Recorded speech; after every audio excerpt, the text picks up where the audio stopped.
Interestingly about your workload, especially in the lead up to those big exams, is the Oxford workload, is it significantly greater than A-level? Is it significantly greater than maybe other universities that you had friends at, or was it a little less than everyone builds it up to be? It's definitely more manageable than people think it's going to be. People expect that if you go to Oxford, all you do is work, which is definitely not true. It was quite similar to A-levels for me, but it's very different to my friends at other universities in the sense that it was kind of a 9 to 5. That's, again, I kept the routine 9 to 5. And so I'd have evenings free, but it'd also be 9 to 5 at the weekends. And that's mostly because of the 8-week terms compared to other universities where it's 12 weeks. So the work's a lot more spread out. So in Oxford, it kind of felt like, although I did have, the evenings free, I'd then fill it with, societies and spending time with my friends. So it was more like I didn't have time to do nothing compared to my friends at other universities who would have time to go home and just spend the morning watching TV and stuff. I didn't really have that amount. But again, it was very manageable. I never had to do an all-nighter, never had to get a deadline extension or anything. So yeah, it definitely isn't as scary as people make it out to be. I mean, but 9 to 5 across the weekends, is that Saturday and Sunday? Yes. Wow. Yeah. I mean, that kind of does feel like you're working all the time. You said it's not like that. Were there people, because I'm thinking about myself, and I'm thinking that I'd quite like to, on the weekends, maybe visit home, or go and do something in London maybe, or were there certain people in your friend groups who didn't do the 9 to 5 and maybe did a crazy kind of 6 to 1 a.m, but that means that they could take the weekends off? Or were there people who had very different kind of work schedules? So I think for humanities as well, because you have less contact hours, my friends doing humanities had a lot more flexibility in when they were going to work.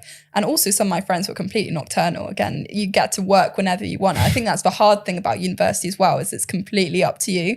So some of my friends enjoyed having that kind of massive cramming session the day before a deadline. For me, that just didn't work for me. But also, again, I say 9 to 5, but, I played a lot of sport and like football and rowing and things, which obviously happened during the day. So then I just change my hours and be flexible with it. And that's also the nice thing, if I wanted to go out for lunch with a friend, I could. So, probably overall it was still 9 to 5 each day, but I did have that flexibility to choose when works best for me. So it was nice in that regard. And I think there are 3 terms, am I correct in that? Yeah. Is there one term which is like busier than the others, or is there one term which is maybe less busy?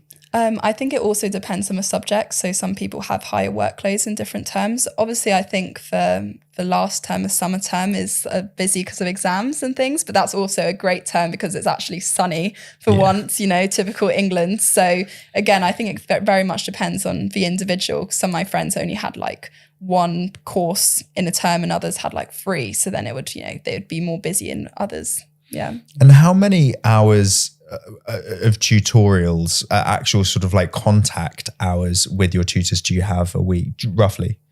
So for chemistry, I had about 2 or 3 tutorials a week, so 2 or 3 hours. But it was quite contact hour heavy because I also had 2 hours of lectures each day and 2 days of labs each week. So each lab being 6 hours long. So overall, I kind of had about maybe 30 contact hours a week compared to some of humanities students who had about 3 or 4. So it's very different compared to each subject. And what's the difference between a lecture and a tutorial?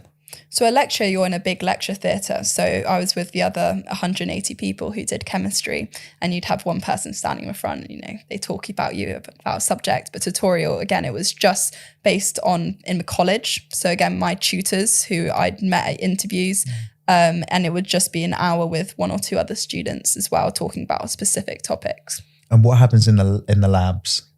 So the labs, normally they were linked to the material that we were covering in lectures, and we'd have to make something, loads of different things, because chemistry is either organic, inorganic, or physical. So sometimes we'd be using the computers and modeling atoms, and other times we'd be getting, the horrible smelling chemicals and make some random brown liquid, the classic. Sludge. Yeah, no, literally. So, there'd be times where I'd get like 200% yield. And like, how have I done that? I'm just too good. I've doubled what I started with, you know, but it was really good. And again, it's like that real practical side of chemistry, which I really enjoy as well.